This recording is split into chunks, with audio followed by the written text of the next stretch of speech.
aussi des lumières de Dieu. C'est vous le chandelier. En même temps, vous brillez par la puissance. En même temps, vous brillez par la sagesse. En même temps, vous brillez par la richesse. En même temps, vous brillez aussi par la force, par l'honneur, par la gloire et par la louange. Qu'il soit bien ainsi pour chacun d'entre nous. Voilà comment un fondement est fait. Maintenant, tout le monde peut comprendre ces mystères. Tout se résume en chacun d'entre nous. Ça, ce n'était qu'une ombre. La vérité, c'est moi. La vérité chez vous, c'est vous. Parce que quand tu as affaire à l'ombre de la statue d'un oiseau, tu peux penser d'abord que c'est l'oiseau. Mais lorsque tu vas suivre l'ombre, tu vas voir que c'est une statue. N'est-ce pas? Alors tu auras en face de toi la vérité. Ça veut dire que ce n'est qu'une ombre, mais une ombre qui me conduit à une pierre morte. Mais lorsque vous avez affaire à un homme vivant, un homme de vérité, qui parle, vous comprenez, qui gesticule, vous voyez, qui voit, vous voyez, qui sent, vous voyez. Mais est-ce que vous avez besoin de voir encore son ombre? Vous regardez dans cet homme-là. Voici pourquoi Jésus a dit, la loi et les prophètes s'arrêtent. Parce que c'était une ombre. Maintenant, vous avez avec vous la vérité. Et la parole de Dieu est vérité. Et je suis la vérité. Ça veut dire que Pierre, tu es devenu la parole de Dieu. Ce n'est pas la chair, ce n'est pas le sang qui sont la révélation et qui font la révélation. C'est l'esprit. C'est Ruben. Son nom c'est quoi? Révélation, révélateur. Et ça, Pierre, c'est la sardoine. Tout commence par la révélation. Voyez-vous, une fois que vous avez reçu la révélation, que vous êtes la lumière de Dieu, que vous êtes le temple de Dieu, que vous avez la table de Dieu, aussitôt, quiconque vous écoute doit s'attacher à vous. Il sera dit, voyez un fils, comprenez-le, attachez-vous à lui et il sera célèbre, juste, persévérant, plein de bonheur, heureux, avec un salaire, une demeure, multipliée et aussi un pouvoir. Tous ces dons se résument à chacun d'entre nous. Quand on dira, il nous a été donné, Luc Roger, c'est la révélation. Qu'est-ce qu'on veut dire? Et comprenez-le. Attachez-vous à lui et soyez célèbre. Dans la justice, dans la persévérance, ayez le bonheur, soyez heureux, ayez votre compassion, demeurez-en, multipliez-vous et ayez le pouvoir. Est-ce que vous comprenez? Parce qu'en lui, par lui, pour lui, avec lui, il y a l'esprit, la parole et la vie. Quiconque a la grâce d'avoir cette révélation doit tout simplement comprendre, s'attacher afin d'être célèbre. Célèbre dans la justice, célèbre dans la paix, célèbre dans l'amour, célèbre dans la vérité. Quand c'est une femme, on dira regardez Cornélia. En bon, lui, il nous a été donné une fille comme Déborah, comme Yasmina, comme Emmanuel. Il nous a été donné une fille. Alors qu'est-ce qu'on va dire? Écoutez-la, écoutez Déborah, écoutez Yasmina, écoutez Cornélia, écoutez Emmanuel, écoutez Anastasie, écoutez Agathe. Attachez-vous à elle. Et alors vous serez célèbre. Vous avez vu? Il y a un homme qui a manqué d'être célèbre à côté de Déborah. Qui connaît son nom? Qui connaît le nom de ces juifs? Déborah a dit va combattre. Il a dit non, j'ai peur. Je ne peux combattre que si tu es là. Est-ce que quelqu'un connaît le nom de ces juifs? Je vous envoie chercher. C'est Barak, c'est pas ça? Il devait être célèbre s'il s'attachait à Déborah. Mais Déborah s'est fâchée parce que c'était un poltron. Il était peut-être aussi misogyne. Il était peut-être le genre qui n'aime pas voir les femmes. Il était peut-être le genre qui disait ah laissez-moi ça. Une femme va me commander comment? Mais il oublie qu'il a été dit femme, sais-tu si c'est par toi que ton mari sera sauvé? Israël, savez-vous si c'est par Esther, Déborah ou Ruth que vous allez être sauvés? Marie, sais-tu si c'est par toi que Dieu sauvera ta femme. Parce que la femme est un fondement, c'est un être humain. Toi aussi tu es un fondement.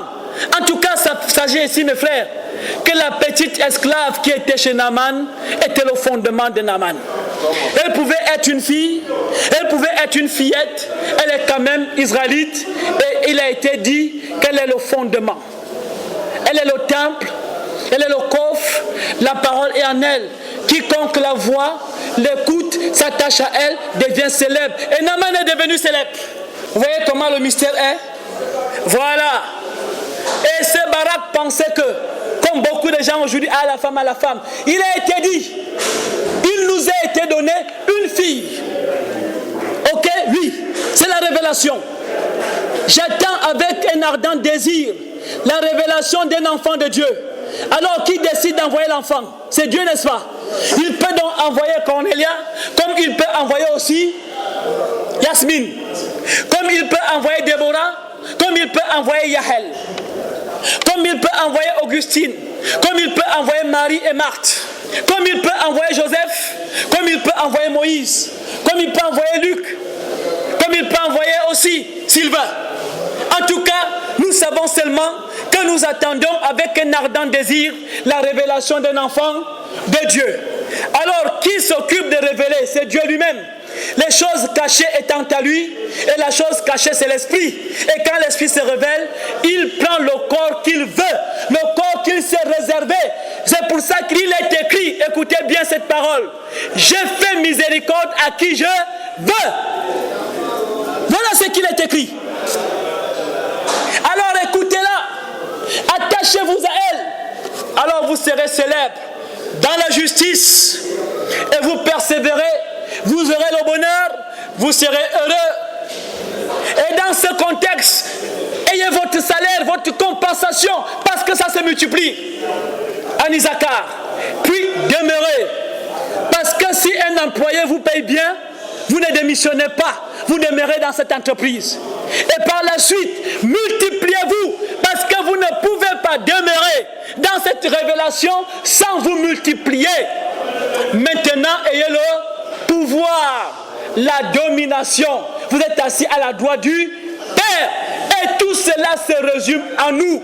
Voici pourquoi, en même temps, nous sommes la porte, en même temps aussi, nous sommes des fondements. Mais voici comment on conçoit une porte et un fondement. Mes frères comprennent maintenant? Vous avez été conçus cette base. Dieu nous fait comprendre ces éléments pour que chacun d'entre nous comprenne le pourquoi il est appelé tabernacle, le pourquoi il est appelé coffre d'alliance, pourquoi Jésus-Christ a dit la parole s'est faite chair, pourquoi il est dit agneau de Dieu qui enlève le péché du monde, pourquoi il est dit celui qui écoute ma parole, des sources d'eau intarissables couleront de lui. Pourquoi il est dit, vous avez reçu cadeau, donnez aussi cadeau. Tout ça se résume. Pourquoi il est dit, vous êtes des lumières. C'est justement ça le dessin d'Exode 25. La construction d'un fondement. La construction de l'élément principal. L'homme principal, c'est-à-dire chaque ange, chaque trompette doit être conçu avec ces éléments spirituels pour pouvoir soutenir les autres. Vous comprenez, mes frères? Tout élément doit être conçu comme ça. Lorsqu'on dit que tu es le temple, tu comprends automatiquement les éléments qui te conçoivent. Le premier élément, c'est la générosité, l'amour de Dieu. Le deuxième, c'est la lumière. Le troisième, c'est l'argent. Ce n'est pas l'argent d'échange, c'est l'intercession. Tu es un intercesseur. Le quatrième, c'est l'homme. Parce que c'est pour lui, pour la matière là que tu intercèdes. Et Jésus a intercédé pour le lépreux. Il a intercédé pour l'orphelin. Il a intercédé pour la veuve. Il a intercédé pour Zachée. Il a intercédé pour le malade. C'est justement pourquoi tu es l'argent. Tu es l'or et l'argent. C'est ce que Dieu dit. L'or et l'argent, aussi le bronze. En toi, il y a cet élément d'eau. Parce que tu dois purifier. Et Jésus a dit, mes paroles vous ont rendu purs. Et Jésus a dit, Père Dieu, je te prie, je te supplie. Tu les as purifiés au moyen de quoi? De ta parole. Et ta parole est vérité. Et je suis la vérité. Comment quelqu'un peut parler comme ça? Mais ce qu'on ne veut pas comprendre, surtout quand nous demeurons des impies, c'est cette responsabilité que nous fuyons. Vous oubliez que même dans notre tradition, ce n'est pas n'importe quel père, ce n'est pas n'importe quel père qui choisit n'importe quel fils pour être son héritier. Et je vous dis, la plupart d'enfants héritiers, ce sont eux qui souffrent là. Vous voyez, nous sommes ici avec plein de jeunes. Les gens ont parfois un regard de mépris sur ces enfants. Mais je sais déceler dans chacun d'entre eux un caractère responsable. Parfois je les observe et je comprends que ce sont des vrais champions. Mais vous savez, ce sont les champions que l'esprit du mal possède toujours. Parce qu'il ne veut pas que l'enfant rentre en possession de son héritage. C'est pour ça que vous allez voir toujours que ce sont les grands criminels qui deviennent enfants de Dieu et qui sont des grands messagers. En commençant par Moïse, un condamné à mort, c'est lui qui vient sauver le monde. Amen. Et vous allez voir plein d'enfants dans ces milieux qui vont sauver ce monde. Vous avez vu le cas de Joseph? Vous ne comprenez pas. Vous regardez l'enfant, il est intelligent. Même dans ses mesquineries. Vous le regardez, vous dites, mais c'est possible. Comment peut-il réfléchir comme ça, ces garçons? Ils sont habiles, ils veulent travailler, ils veulent faire quelque chose. Mais qu'est-ce qu'il fait qu'il ne soit pas discipliné? Il y a l'esprit de la tourmentation. Le diable qui l'anime l'esprit. À chaque fois qu'il veut faire ce qui est bien, on le contrarie. Il y a toujours des hommes sataniques à côté qui l'embêtent. Vous pensez que ce sont... Regardez les petits enfants là. Vous pensez que... Qu'est-ce qu'ils font là? C'est une responsabilité. Ils ont près de 2000 personnes sous leur contrôle. Ils doivent prendre un colis, ils doivent courir donner, ils reviennent, c'est leur énergie qu'ils dépensent.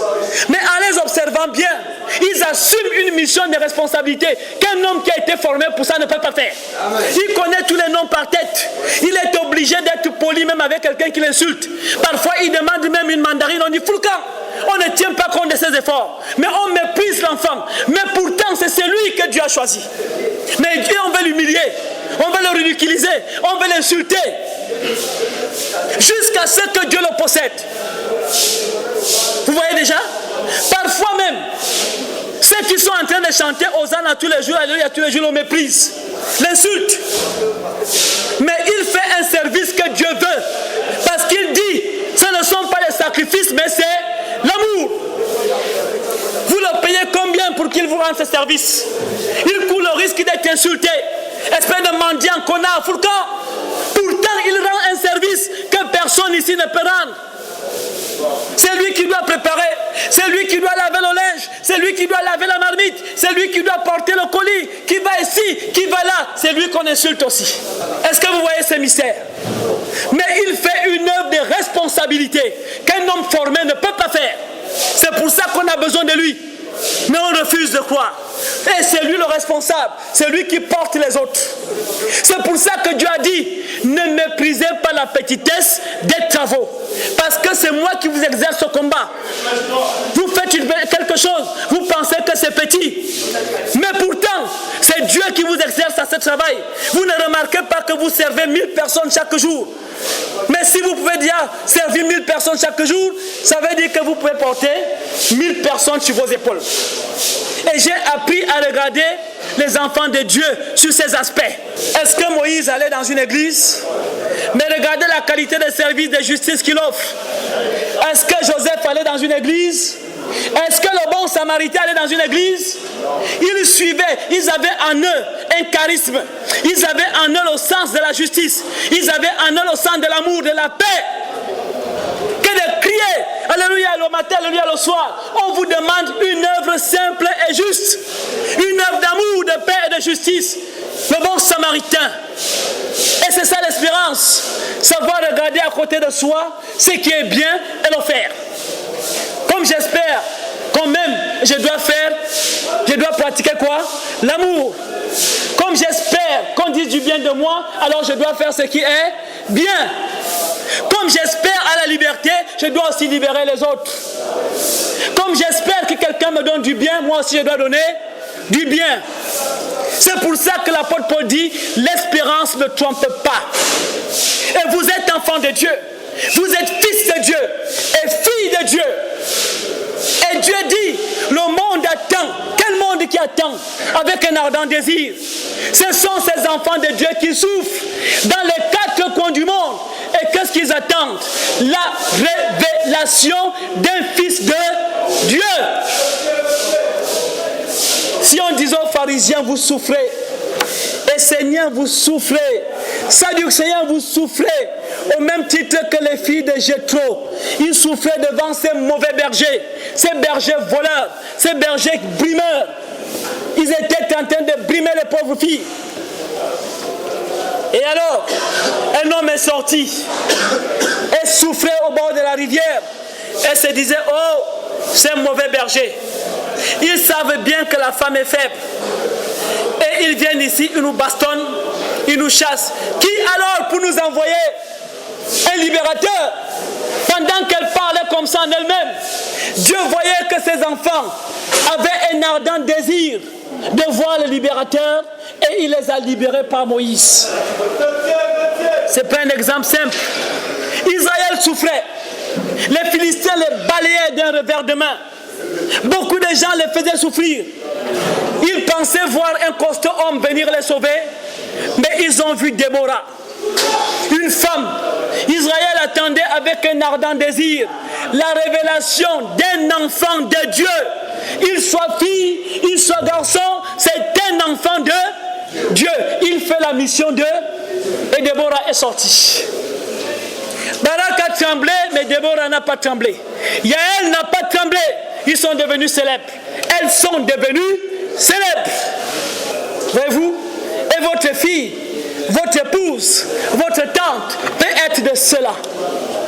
Le Soudan attend avec un ardent désir que toi tu te révèles. Oh frère, oh habitants de ce Gabon, vous ne pouvez pas vous imaginer que le Tchad attend avec un ardent désir que toi tu te révèles. Que l'Éthiopie attend avec un ardent désir que tu te révèles. Que la Libye, que la Mauritanie, que la Namibie, que le Sénégal, que les États-Unis, que la France attendent tous avec un ardent désir que toi tu te révèles. Mais ne perds pas du temps. Révèle-toi pour que le monde soit sauvé. Parce qu'il est écrit, tu es le temple de Dieu et l'esprit de paix, l'esprit d'amour, l'esprit de sérénité, l'esprit de patience, l'esprit de bonté, l'esprit de service, l'esprit de la maîtrise habite en toi. Ainsi soit-il. Amen.